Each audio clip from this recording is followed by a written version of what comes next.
Hello and welcome to the Nakatomi Break Room. I'm your host, Christian Seel, joined as always by Zander Massey. Hello. And Blake Bauman.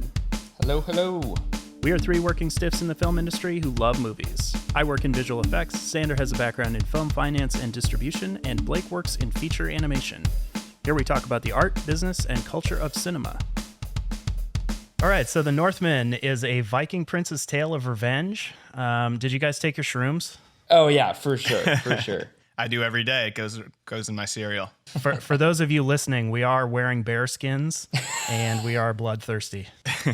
So we start the first act with a king returning home. Our main character is a boy at this time, Prince Amleth. His father, played by Ethan Hawke, returning home shortly after we devolve into a WTF fest with a bizarre rite of passage. It's a nuts. I mean, that scene is crazy. If any scene in that movie is like, I don't know if this is good, it's that scene where they're running around like wolves and tripping. You know, when you're watching a movie and it just gets to this point where you're so off the rails that you feel disoriented watching it. Yeah. Like we hit that around, minute 10? Yeah. I went to go see this movie with my brother-in-law, and there were multiple times during this opening where we just kind of had to do like little glances to the left and right and be like, are you seeing this shit? Like, is this happening right now? Like, what is this? I thought this would be a more straightforward movie. And it definitely is, coming off the heels of The Lighthouse, but it's pretty insane. It's definitely Robert Eggers' most commercial movie by a long shot. One thing I wanted to touch on about The Northman is just the sheer amount of crazy shit that is in this movie. Astral projection, berserkers, transmogrification, animal-human sacrifices, Oedipal complexes, magic swords, and the shrunken head of Willem Dafoe. And Bjork. Bjork is the least weird part of this movie. You know that when you put Bjork in a movie and she's the least weird part of it, that you're in trouble. It's batshit. The movie's batshit crazy. I struggle with The Witch. The Witch, I just have no idea what anyone's saying in that movie. Did you not see it with subtitles? The first time I watched it, I didn't watch it with subtitles, and it ended, and I was like, what the hell just happened? Big mistake. I actually will have to just say right now that I think this is the first Robert Eggers movie where subtitles were not required. Because The Lighthouse, you could argue the same thing. I couldn't understand Defoe or Pattinson for the majority of that movie. So in that way, I almost got to enjoy it a little bit more. I understood plot way more. I understood dialogue. It was a whole new experience for me. Well, this is the first Eggers movie to actually have a plot. Actually, that's fair. That's fair. Yeah. And out of all plots, I feel like it is just one that we have seen multiple times, but a story as old as time. It's based on the old myth that actually was the source of the Shakespeare play Hamlet. So arguably, this movie inspired Hamlet. This movie did inspire Hamlet. I actually watched The Witch again. There's definite similarities between this one and The Witch, I think. It's like if you take an extreme form of thinking to its logical conclusion, that's basically what happened in both The Witch and The Northman, where The Witch is religious hysteria and the Northman is this idea of destiny and revenge. But they're both basically about men making really bad decisions that destroy their families. Yeah. Well, the first part of The Witch is they are banished or they're exiled from the town that they live in. And I did not watch this movie with subtitles, so I may have missed this, but I couldn't figure out why. It kind of just seemed like he was like too much of a Puritan to live with the other Puritans. Like he was too hardcore. So he had to just take his ball and go home. Yeah, that sounds right. If I remember correctly, that I think he thinks everyone else are heretics. In doing so, completely doomed his family. I mean, that character in The Witch he's basically the antagonist of the movie, even though it doesn't really set it up that way. It's this external force of the witch. But same with The Northman, where he's kind of the bad guy of the movie. I don't know. What do you guys think? Is he like a sympathetic character? Is he a likable character? You're talking about Skarsgård? Yeah. There is an effort to make him sympathetic. I mean, like, there's the scene. It's the most despicable scene, right? They're killing that whole village in one house. It's insanely brutal, and you can't believe it's actually happening. And as bad as it gets. He sits back and is like, clearly he's a damaged individual. He's not like sadistic. To give some context to what you're describing, the second act opens up. Prince Amleth, he's working for a berserker clan, doing some berserking in the land of the Rus. loose. They get all shroomed up, murder and pillage, standard routine. Are there hallucinogens in that scene? I felt like it was implied. Actually, this is kind of random, but I think it's Finland. But there is a type of mushroom that is eaten by the reindeer, and it's poisonous to people, except when it's filtered through the kidneys of reindeer. And so people would drink the reindeer piss and get really wasted. Like, there's no Scrabble, so we'll drink reindeer piss and murder each other. Now we have TV, so we don't murder each other. We just eat mushrooms that grow out of cow poop. Well, yeah, but history is doomed to repeat itself, so buckle up, everybody. That's what's coming. You know what's hilarious is that if you watch this on Amazon, when you pause it, it brings up everybody's like IMDb photo. And his IMDb photo is the one where he's like in a tux with no pants on. Of all the Skarsgårds, he is probably like the most interesting in terms of the stuff he's done and the variety of roles. So Stellan Skarsgård, I believe, has 3 sons, and it's Bill, Alexander, and help me out. He was in the Night Moves, the 2013 Night Moves, not the Arthur Penn Night Moves. Gustav Skarsgård. Peter Sarsgaard. Wait, Sarsgaard. Wait. Is it Scars? Oh, yeah, Peter Sarsgaard is different. Yeah, so there's Alexander, Bill, and Gustav. Oh, okay. So Peter Sarsgaard is not even related. Oh boy, that's embarrassing. You're falling in the wrong Skarsgård family. Sarsgaard. I like Peter Sarsgaard, though. Yeah, so do I. Apparently, Gustav, though, is best known for his work on the Vikings. Yeah, well, so there actually is a lot of stuff with Vikings. It just all looks really bad. And the only thing that looked like it was worth watching was the Kirk Douglas Vikings from 1960, which I kind of want to watch now. Yeah, I mean, we had a hell of a time figuring out a movie to do with this one, just because we kind of wanted to stick with the Viking theme, and there just is not a lot. This movie is like such a weird blend of crazy action scenes, like interesting period, like study of a culture, revenge. And it just was really hard to figure out what makes the most sense to go with that. I was trying to figure out why we had such a hard time figuring out the second movie. Yeah, because I mean, what Alexander Skarsgård movie do you do? I mean, The Hummingbird Project. We talked about Melancholia. Which is like not even an Alexander Skarsgård movie, right? Like he's in it. He's I think rarely that's the part leading of- man, right? I was going to say, that's kind of the charm of him, though. It's just the fact that he's never... I don't think I've ever really been blown away by one of his performances, but he always puts forward like a very... Like, he's a good character actor, not one that goes above and beyond, but like he's very adequate in pretty much everything that he does. Like, I hope he never listens to this because I don't think he'll like you, Blake. That's fair. I'll take the hit. So I'm not saying he's bad. He's just always there. It's the ultimate compliment. What are you talking about? The amount that he probably had to work out in order to have like 50 abs was, I mean, the dude is jacked in this movie. Insane. I'm sure there was a lot of oil flowing on that set. Bring in the PA to oil up Alexander. I mean, he was very committed to this role, and Yeah. it shows. He's like the goofy guy. Like, I love the Canadian Prime Minister in The Long Shot. He just nails that. And I mean, even like The Hummingbird Project, not a good movie, but he's awesome in it. So I really like him, but yeah, he is rarely, if ever, other than this, a leading man. I could also say that for the majority of the Skarsgårds. Like, that's a powerful family. They're just in everything. I am kind of impressed. It's true.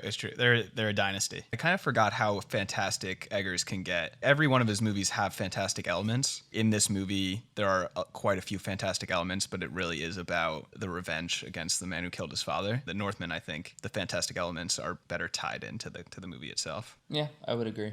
All right. So while he is on a routine berserking, I think it's a dream that he has, because there are a number of sections in this movie that are black and white. And it always seems like they're dreams to me, but it's visually distinctive from the rest of the story. He meets a seer played by the singer Bjork, and she reminds him of his quest. And shortly thereafter, he stows away a slave ship bound for his homeland, where he seeks to exact revenge on his uncle. So, in my opinion, this is where the movie becomes really interesting. He meets the female lead, Anya Taylor-Joy, but also when he gets back home, there's this very clear dichotomy of what we saw in the first act versus the reality of what's happening in his home now, where it's actually not his home, it's where his uncle fled to because he is in exile. When we return, not only does his uncle not have a kingdom, like he's a wealthy landowner, I guess you would say. And in the little bit of exposition dialogue, they refer to him as a sheep farmer, but he had his kingdom taken away from him by the king of Norway. Yeah, which is satisfying because that's exactly what Ethan Hawke's character says is going to happen. Like, yeah, but right before they kill him, he's like, "You'll always feel guilty, and your rule will be short." When we reached this point in the story, I think I was so impressed by how they made the film so gripping for the next hour and a half that they spend at the farm, because they're really there for the majority of the movie. I don't know. What do you guys have to say about it being like mostly just in one location? Yeah, this is where it's like it becomes the Eggers movie again. Right. It has this scope where it spans continents, but it all just ends up taking place in one village. Still his biggest movie by far. Oh, for yeah, sure. For sure. It's also, I mean, the only movie that's not super theatrical. Like both The Witch and The Lighthouse they could be plays in that they literally take place in one location. Right. How about the game Kanatra, which is basically just lacrosse but you just beat the shit out of each other. Yeah. I don't know if that is a sport that ever actually existed. I assume it was. That scene is absurd, though. Like, it seems pretty easy to die in that game. Yeah. Well, they almost killed the kid. Yeah. Amleth saved the kid and then headbutted the guy to death. He broke the guy's skull with his skull. Yeah. He just had the slightly harder skull. It doesn't get any more metal than that. But, yeah, so he returns to his homeland. He goes and sees a he-witch who carries the severed head of Willem Dafoe. And the severed head of Dafoe tells him where he can find a sword forged in the rarest and most secretive of metals and quenched in human blood. And it can only be unsheathed in the dark of night or the gates of hell. Awesome. I mean, how metal is that? And the sword had a name. I think, did you guys write down the name? No. Excalibur. It's very Arthurian. Yeah. Wait, was it actually supposed to be Excalibur? No, but it's a similar idea. That probably made me seem pretty dumb, but who knows? Who knows? It could have been Excalibur. We'll edit out your stupidity. Thank you. There's a scene where he's fighting with it during the day, and he's hitting people with the sheath on. But then I realized, it's the magic sword. Yeah, he's fighting everybody. I was so amped. Oh man, he's just gonna go full berserker mode here, and it just ends with a thud. It's so disappointing. Like, I can't believe he loses that fight. You think he's gonna kick everyone's ass, and it's like him against like four guys. And we're like, he can take them. But I don't know. See, that's kind of what I like about this movie is, and on a side note, that there's a Rotten Tomatoes disparity between the audience and the critic score, where the critic score is like 90 something and the audience score is like in the mid 70s, I want to say, or probably even lower. Because I think people saw this and wanted it to be like Gladiator, but with Vikings. And that would be an awesome movie that I would totally watch. But like, I'm not going to go to an Eggers movie expecting that. And I feel like there are other people who could make that movie. I like that there is this very unglamorous aspect to this where he returns home to like avenge his father to find that the king that he's up against is a sheep farmer. And he doesn't really seem to be that bad of a guy either. He's not like an evil tyrant, which, well, we should say after he gets his magic sword, he basically unleashes a reign of terror on this homestead and starts killing people, and at one point confronts his mother. And this is where it's like there's this huge reveal of she is a former kidnapped slave. She says, "I can't believe you believe the fairy tale I told you when you were a kid. Like, your father is not a king. He's just a slaver." I think she just kind of had zero sympathy for anybody, and anything that she could do or say in order to get more power, I think she was going to go after it. Yeah, so she says in that scene that she begged Fjolnir to kill the Ethan Hawke character. There's this reality that is totally independent from this revenge fantasy that he's fulfilling. He sees himself as a prince, that he's ordained by the gods to fulfill this noble and glorious quest of vengeance. But at the end of the day, he's really just like a barbarian who murders his entire family and leaves his current family fatherless. And there's no glory to be had. You guys not agree? No, it's just crazy to think. It's like maybe his actions weren't 100% valid, but I was still there kind of rooting for him. More things are starting to stack up and be like, no, like he had opportunities to just leave it behind, and so I don't really feel bad that he eventually died. He had every opportunity. They say multiple times that you're going to have to choose between your love for your kin or your hatred for your enemies. Right. He found a woman who is interested in him, and she's pretty badass. Like, she probably would have been fine without him. Like, he could have just gone, and had a life with her. I mean, he would have ruined those kids for sure. They would have grown up to be barbarians like him. So in the end, it's probably good. But in this movie, they the gods are on his side. They're coming, giving him prophecies. If we're taking this as at face value and saying all of the fantastic elements that he's seeing happening are real, then the universe or whatever spiritual element wants him to get his revenge. Well, sure, but you have to keep in mind also that we're seeing this through his perspective, and there's Right. nothing really to indicate that Bjork character is even real. In his mind, I absolutely agree that he is living out this romantic revenge fantasy, that he's, the gods are with him, and that he is, being guided by a Valkyrie with tattoos on her teeth to the gates of Valhalla or whatever. Yeah, there is some ambiguity to the fantasy in general. When he does get that sword, there's that whole fight scene where he defeats the guardian. Yeah, the guardian of the sword. And then it cuts to the same guardian sitting in the chair and he takes the sword, right? This whole fight scene could easily be seen as something that didn't happen, and then it really all he did was walk up and grab it. Right. And there are a lot of instances like that where it could very easily be seen as something that he is just creating in his head. But then there are scenes where he's in the fight and he can't unsheath the sword and other people can't unsheath the sword either, and it feels like that is tethered to reality.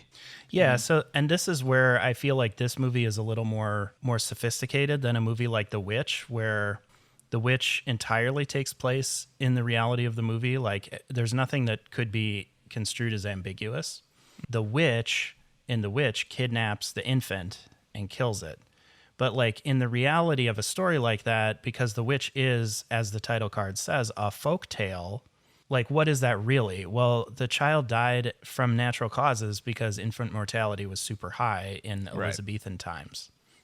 They're projecting all of these natural elements of misfortune onto a fictional supernatural entity. I remember seeing it the first time and thinking it was problematic. And I do really feel like the potency of this story is that it's about a family that's destroyed through isolation and madness brought on by religious hysteria. And I feel like to portray the witch as an actual external component that exists within that reality kind of dilutes the power of that story. You get a sense in that movie that, this is a time period where a family could go start their own colony and just be wiped off the face of the earth. Oh, they were straight up doomed, son.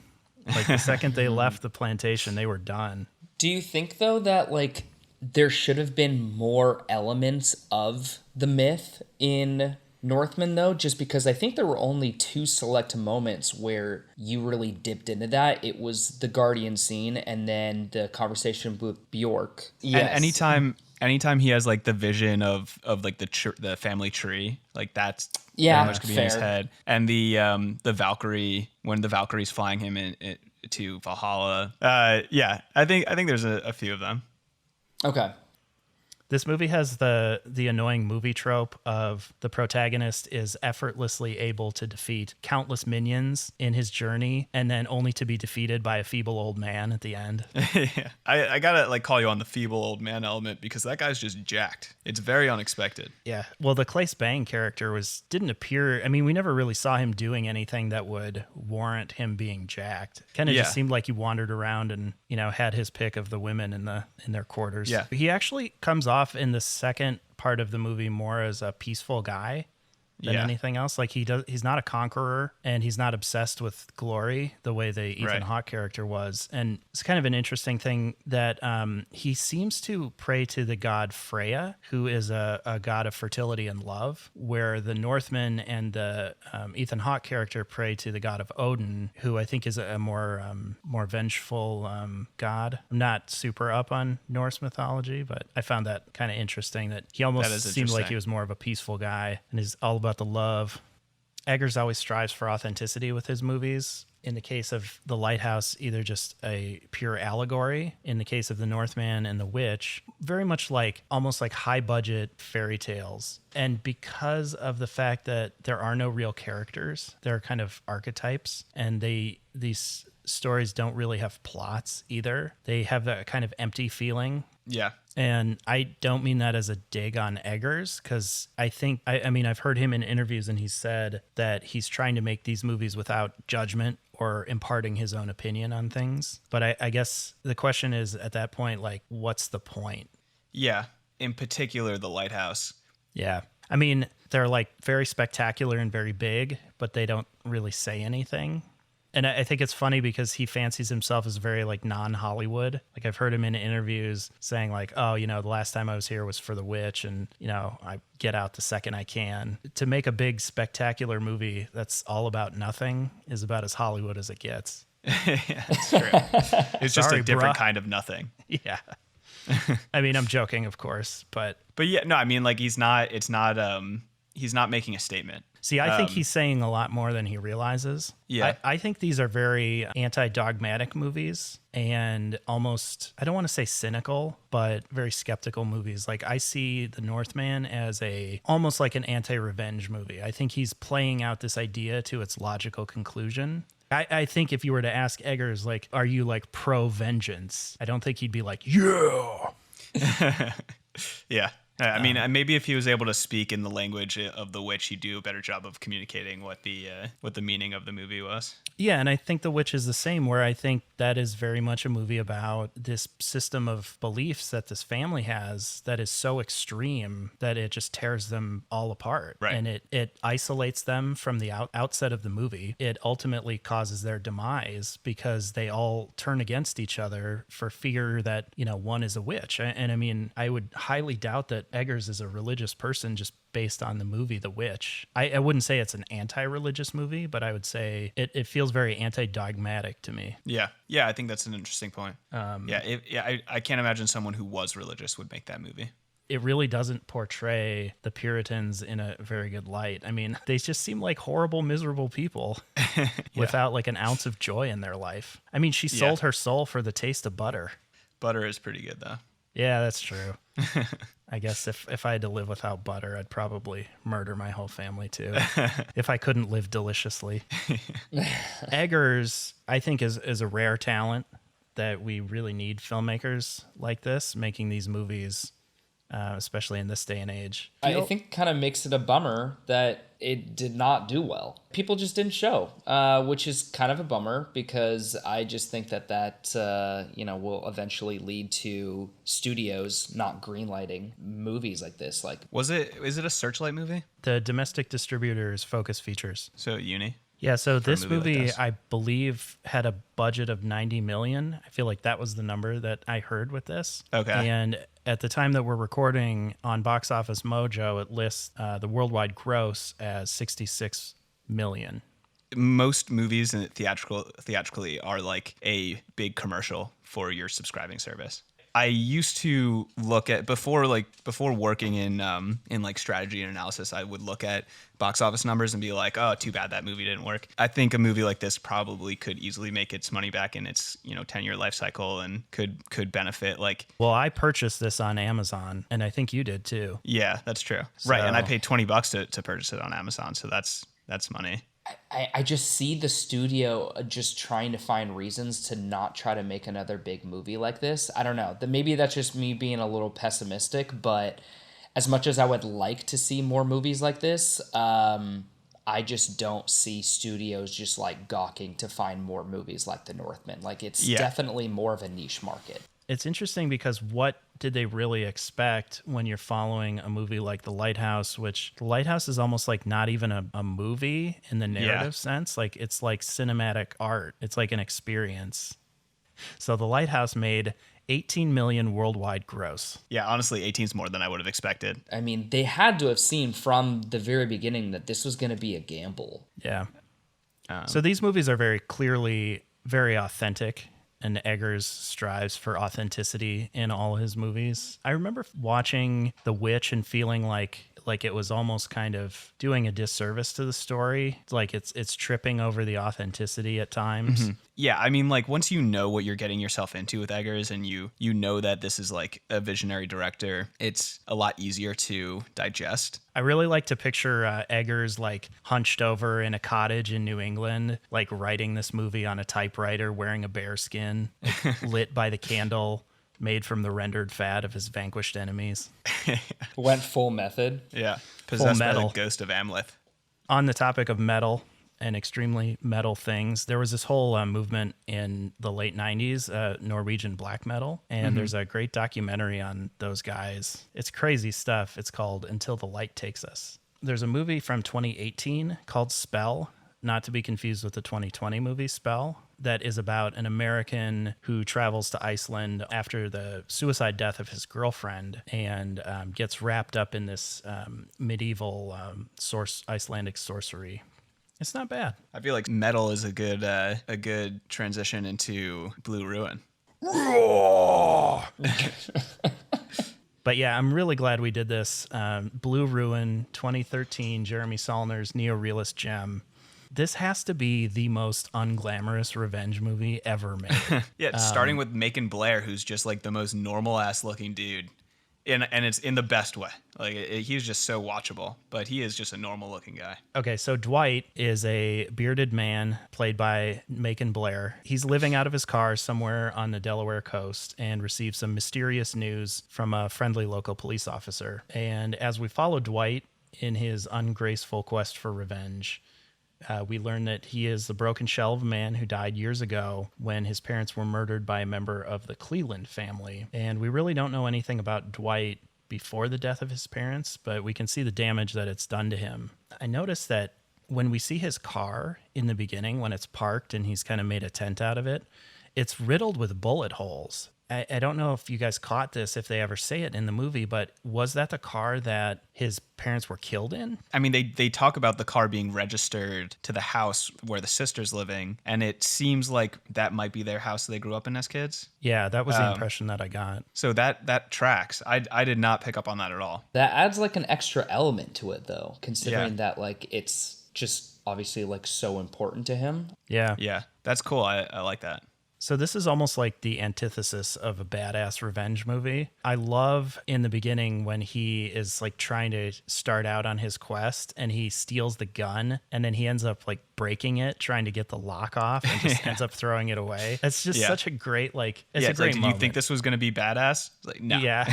There's a Mel Gibson movie from like around the year 2000 called Payback. And the whole like cold open is him kind of like getting back on his feet. And he's just like really badass and really smooth. And he's like pickpocketing people and working scams. And he basically goes from like down and out, busted on the street without a dollar in his pocket to like back in the game. And it just made me think of that watching this because it's like the complete opposite of that.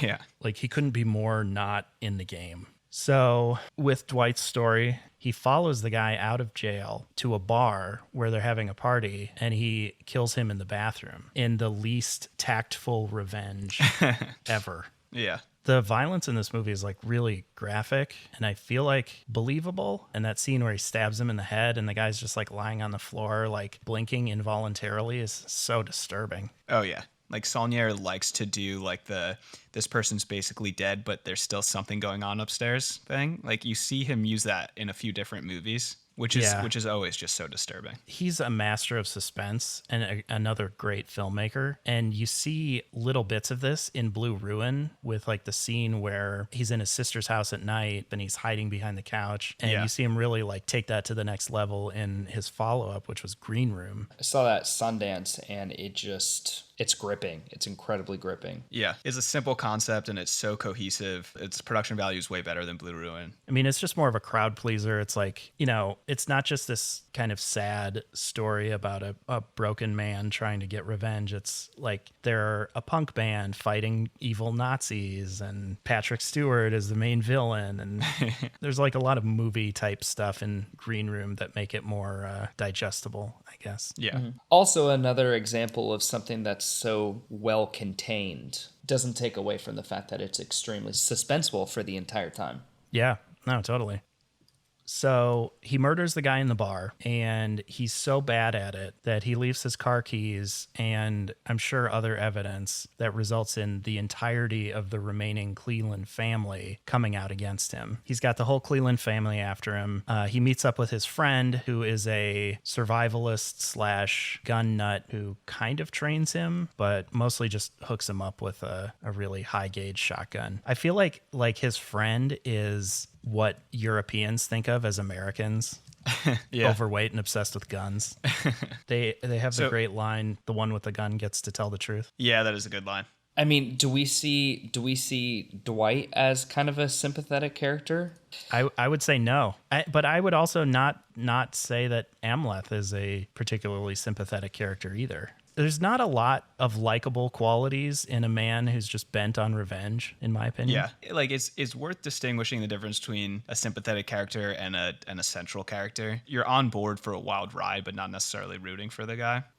So one thing with anti-heroes is that often, if they're not really badass, they're really good at their job. That's one thing that, you know, will always endear an audience to a character, is if they have some kind of exceptional skill in some way. But I think that's what makes Dwight such a hard character to grab onto, is because he's just terrible at everything. Yeah. And I think if there is a criticism to be lodged against this movie, I think it's just the fact that they took that a little too far and made him a little too bumbling and inept. But at the same time, I guess he is meant to be just a broken shell of a man. So yeah, I mean, like, arguably it's exaggerated to challenge the norm of having these like badass or brilliant main characters. Oh, for sure. I don't think he could be likable and have this movie be as effective as it is. Right. Because it's just the brutal nature of revenge, is that there really are no winners and everybody dies. Right. Also, she had a Tech 9 taped under the Lazy Boy. What the fuck? It's just the just in case. It's the nearby the phone. The Clelands were gun crazy. Mm-hmm. Yeah. I mean, he pulled like 30 Which is guns weird, out of because that why, house. if they're so gun crazy, why does he show up with a crossbow? It's like, oh, well, it would have see, been much better off. That to me seemed like, one, they were trying to keep things quiet, and that's also just like a super cold-blooded way to kill somebody. It's a good line when he's like, oh, it's so funny. The arrow hurt a lot more than the bullet does. And they definitely took a page out of No Country for Old Men with the attempting to field dress the wound, but again, just he couldn't do it, and ended up going to the hospital. Yeah, he's a failure. You can't get anything right. Well, we definitely need to touch on the ending, because you said, right, like, puts in this cycle of revenge where family is getting revenge against family. Yeah, so in the end, Dwight is killed along with most of the remaining Clelands. The youngest son gets away. Is he going to come back and exact his own revenge? Right, because now he's an orphan who is going to grow up maladjusted. I mean, like, there's this thing where it's like the blood of both families is in this one person, so maybe that concludes revenge. Yeah, I thought the cycle was broken with that. That was the impression I got. I didn't think the kid was going to come back. I felt like that was a little bit of a sign of like, yeah, the cycle is broken. I'm done with this. And I don't know. That's kind of how I saw it. Do you think Dwight could have killed him if he wanted to? Because I got the impression that he deliberately didn't, because he was his half brother, essentially. Yeah, that's the I sense saw it got. that way as well. Yeah. Taking it back to the Northman, the cyclical nature, the fact that the Amleth character takes a slave girl essentially as his bride, I don't think that was meant to be a coincidence. Right. The same as his father did. With directors like Eggers, there's a strong similarity to Ari Aster's work. They both made great folk horror movies. With Ari Aster, it's Midsommar. With Eggers, you have The Witch. They kind of came to the scene at the same time, and both like A24 directors, I definitely put them in the same bucket of making these horror movies that are intellectually stimulating and like slow burns. I mean, I don't know if I would define Eggers as a horror director, whereas Ari Aster, I would say, is a horror director. Yeah, I agree. I almost have a hard time calling The Witch a horror movie. It's most definitely a folk horror movie. I would not argue that. But, when you look at in the context of contemporary horror, it couldn't be more different. Yeah.